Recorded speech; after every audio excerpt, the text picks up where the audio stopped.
2, 3. West Coast minutes, I'm back to finish my destiny. Unsigned hype, I'm coming forward aggressively. Can you relate? I'm on to something great. Skip the metaphors, I give it to them straight. My new model now is no mistake. I'm different than the rest, my music is unorthodox. The game is so saturated, flooded out with panties. I'm feeling out of place like a winter coat in Miami. Yeah, so my name is Joseph Jevy Davidson. Jevy is my stage name. I would say just an advocate of student success, an advocate of students having access to college education and using that kind of as a platform to reach whatever goals they have. I'm also a music artist, writer, and so I've been able to kind of combine those two things in various ways, which really kind of hits on a lot of my passions and things that I really care about. Yeah, so I think for me, my experience in general, because I've done a lot of shows and performances, and typically a lot of those are bigger venues in front of a bunch of people that I don't know. Or they may not necessarily be students, it's just people coming to the concert. And I think performing in front of this group of students and students in general, but specifically this program, I think it really resonates for me because I am originally from Western Washington, Seattle area. A lot of the kids go to high schools that I'm familiar with and come from kind of a similar background, and I just remember going to programs like this as a senior in high school. And being a first-generation college student and kind of just trying to put that whole thing together. And so I think being able to come back and give back from an artistic standpoint, I think that's something that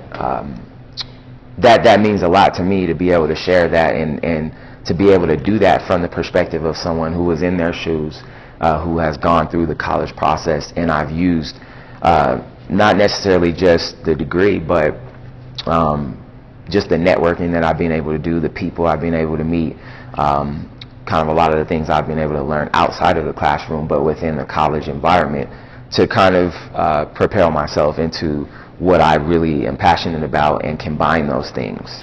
My advice to students that that want to become an artist is to first of all, don't just limit yourself and put yourself in a box.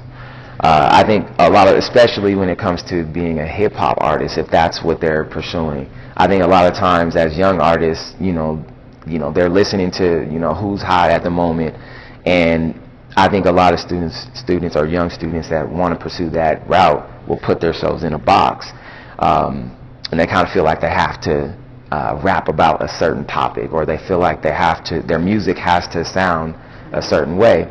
And I think that really goes against everything that being an artist is all about. I mean, if you look at someone who is a painter, right?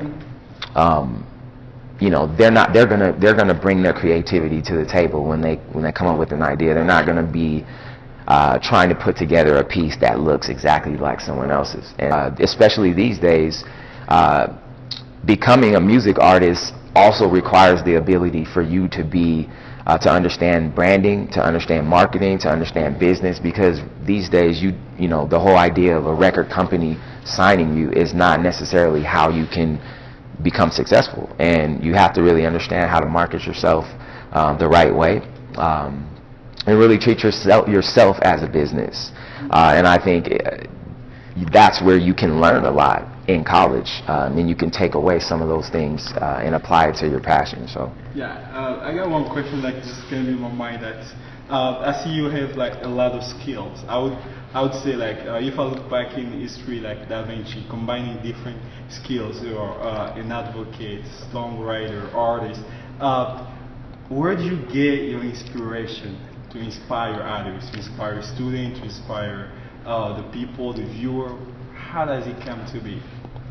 I think initially I got my inspiration from just my life growing up, and now on the other side of things, I think just I have a little daughter who just turned 1, and I think about her life, and I think about how I can teach her and how I can mentor her, and I would want anybody that she comes in contact with in my position, whether it be a teacher or a counselor or you know, the kind of music that she listens to, whatever the case may be, that she is that the people that have her ear, that they're motivating and inspiring her to be the best that she can be, and to really tap into her talents and really to find her purpose, you know. And so that's kind of my inspiration at this point, because obviously there are students, you know, young students. I mean, they're the future. So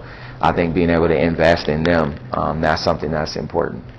I would say just that, you know, I always like the idea of community, you know, and I think for me, I don't have to live here to contribute, and I really support people that are dedicating their time and their resources to empowering students, and especially focusing on, you know, diverse groups of students. I mean, obviously that's something I have a passion and a love for, and so any work that's being done to empower and inspire diverse students, that's work that I'm always going to want to be a part of, if possible, and to support. So it's definitely a blessing to be here to do that. So I think that, you know, the last thing I would say is thank you to all of the staff and everyone that put everything together. I think it's an amazing program and the foundation of it, and I think it's something that, you know, if we look down the road 10 years from now, it's going to be even bigger than it is now. And I would say I encourage you to keep pushing and keep moving, because I think it's a program that will definitely impact and inspire a lot of students.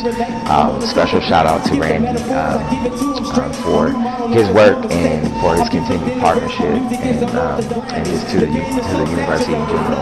I just want to say thank you for the opportunity to be here. Okay, come on.